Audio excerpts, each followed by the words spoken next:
আসসালামু আলাইকুম everyone, welcome to Nilu রসিকর। কেমন আছেন আপনারা? আশা করি ভালো আছেন। আমিও আল্লাহর রহমতে আপনাদের দোয়ায় ভালো আছি। আজ আমি আপনাদের জন্য নিয়ে এসেছি হাঁসের মাংস রান্নার রেসিপি। হাঁসের মাংস অনেকেই গন্ধ করে, তাই খেতে পছন্দ করেন না।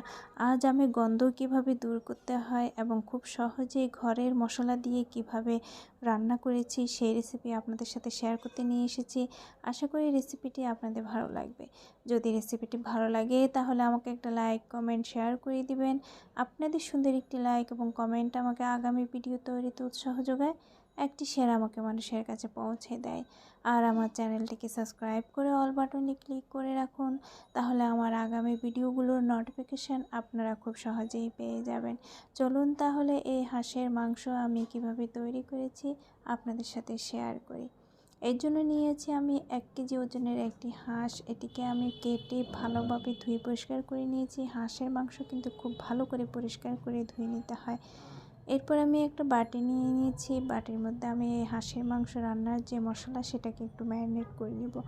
আর এখানে নিয়ে নিচ্ছি আমি 1/2 কাপ পরিমাণ পেঁয়াজ, 2 টিস্পুন পরিমাণ জিরার গুঁড়ো, 2 টিস্পুন পরিমাণ নিচ্ছি আমি গরম মশলার গুঁড়ো।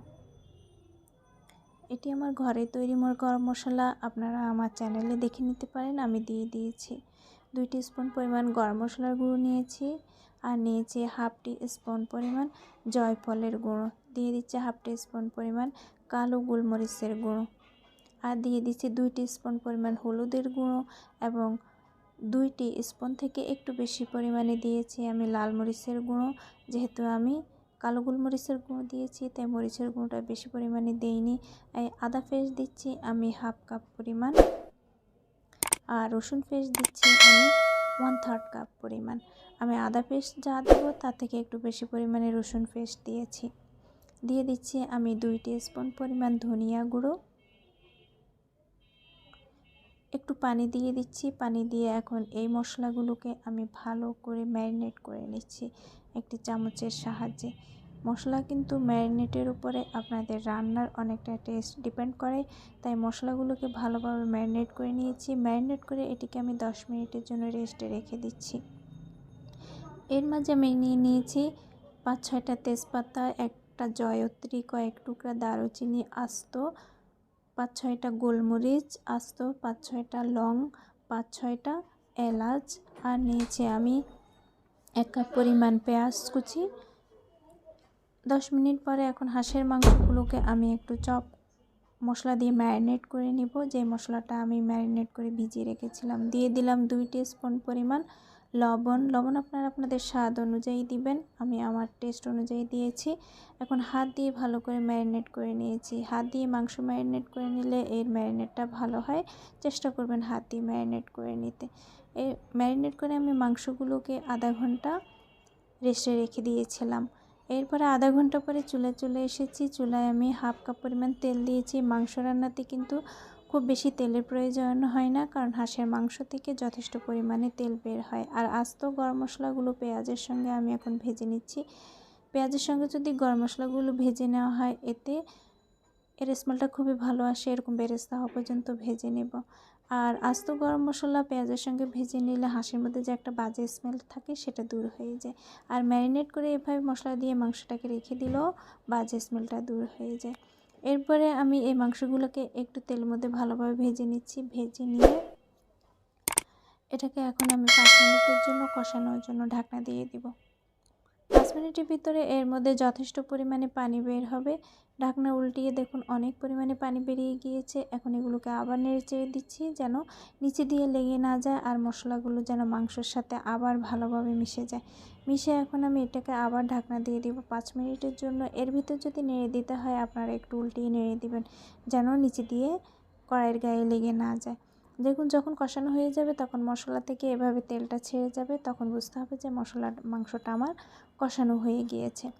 এখন কষানো হয়ে যাওয়ার পরে আমি এখানে দিয়ে দিব প্রায় 2 লিটারের মতো গরম পানি। আপনারা গরম পানি যদি ইউজ না করতে চান, ঠান্ডা পানি দিতে চান, সেক্ষেত্রে একটু কমিয়ে দিলেই হবে। আমি গরম পানি ব্যবহার করেছি। গরম পানি ব্যবহারে যেই কোনো কারির টেস্ট খুবই ভালো আসে। এবার আমি ঢাকনা দিয়ে দিব। আর মাংসটা নরম হওয়ার জন্য আমি দিয়ে দিয়েছি 1 টিস্পুন পরিমাণ চিনি। মাংস নরম হওয়ার জন্য যদি আপনারা চিনি ব্যবহার করতে না চান, প্রেশার কুকারের বিকল্প আর কিছু নেই, প্রেশার কুকারে আপনারা রান্না করে নিতে পারেন। এরপর ঢাকনা দিয়ে দিলাম 1 ঘন্টার জন্য। এর ভিতর যদি নেড়ে দিতে হয় নেড়ে দিবেন। তারপরে 1 ঘন্টা পরে দেখুন যখন এই টেক্সচারটা আসবে, তেলটা একটু ছেড়ে ছেড়ে আসবে, তখন আমি এটাকে আবার নেড়ে চেড়ে দিব। নেড়ে চেড়ে দিয়ে এটাকে আমি জালটা বন্ধ করে উঠিয়ে ফেলবো, কারণ মাংসটা আমার হয়ে গিয়েছে। এরপরে আমি উঠানোর আগে এর মধ্যে দিয়ে দিব 1/2 টিস্পুন পরিমাণ টালা জিরার গুঁড়ো। এতে স্মেলটা খুবই আসে, আর হাঁসের থেকে যে একটা স্মেল আসে সেটাও দূর হয়ে যায়। আমি হাঁসের মাংস থেকে যে স্মেল দূর হয়ে যাওয়ার রান্না থেকে শুরু করে অনেকগুলো টিপস আপনাদেরকে বলে দিয়েছি, আশা করি আপনাদের কাজে লাগবে। আমার মাংসটা হয়ে গিয়েছে, আমি এখন একটা বাটির মধ্যে সার্ভ করে আপনাদেরকে দেখাচ্ছি আমার রান্নাটা কীরকম হয়েছে। খুবই মজাদার রেসিপি, খুবই মজা হয়েছে আমার এই মাংস রান্নাটা। আশা করি আপনাদের অনেক উপকারে আসবে। আপনারা আমার রেসিপির মতো যদি রান্না করতে পারেন, তাহলে আশা করি হাঁসের মাংস আপনাদের কাছে একটু স্মেল লাগবে না। আর হাঁসের মাংস শরীরের জন্য খুবই উপকারী। শীতকালে তো এর কথাই নেই, শীতকালে আমরা যখন খাই তখন খুবই ভালো লাগে, এবং শীতের জন্য খুবই উপকারী। শরীরকে অনেকটাই গরম করে। যারা হাই প্রেশারের রোগী তাদের জন্য একটু ক্ষতিকর, তবে শীতকালে অনেক উপকারী, আমাদের শরীরকে ঠান্ডা থেকে অনেকটাই সেভ করে। তো আশা করি রেসিপিটি আপনাদের ভালো লেগেছে। ভালো লাগলে আপনারা অবশ্যই বাসায় ট্রাই করবেন, আর আমার জন্য দোয়া করবেন। সবাই ভালো থাকবেন। আসসালামু আলাইকুম।